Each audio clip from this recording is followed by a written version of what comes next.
मेरे चैनल को सब्सक्राइब करो तो घंटी के बटन को लाजमी दबाना ना भूलिएगा।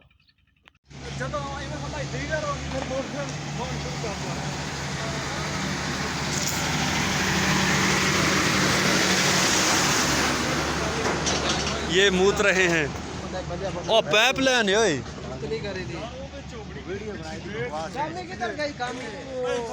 छोटा हो गया तो सही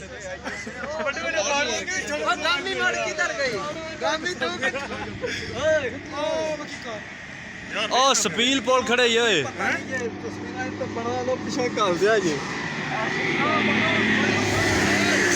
सामने जड़े ने स्पील पोल ने बहुत मशहूर ने फोर्टमंटो के पोल है।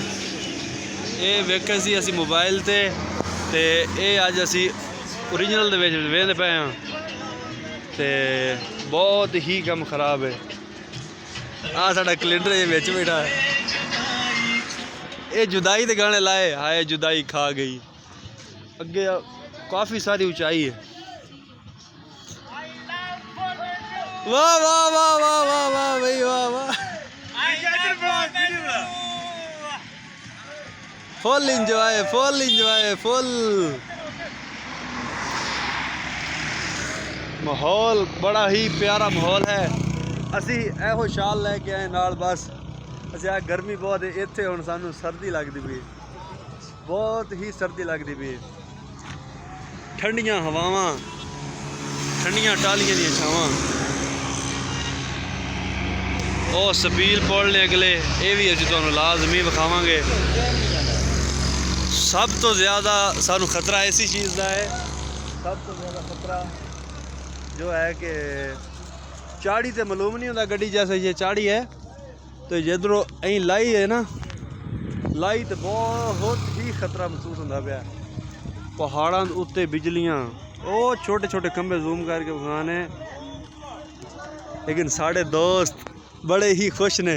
फोर्टमंटो इंजॉय यूर सेल्फ रोड तो विखाइए जूम करके वाह वाह वाह वाह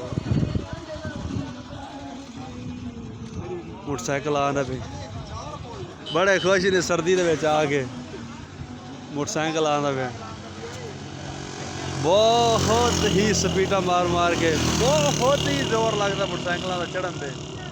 लेकिन अगे तो नहीं मालूम असी जाना अगे तो नहीं मालूम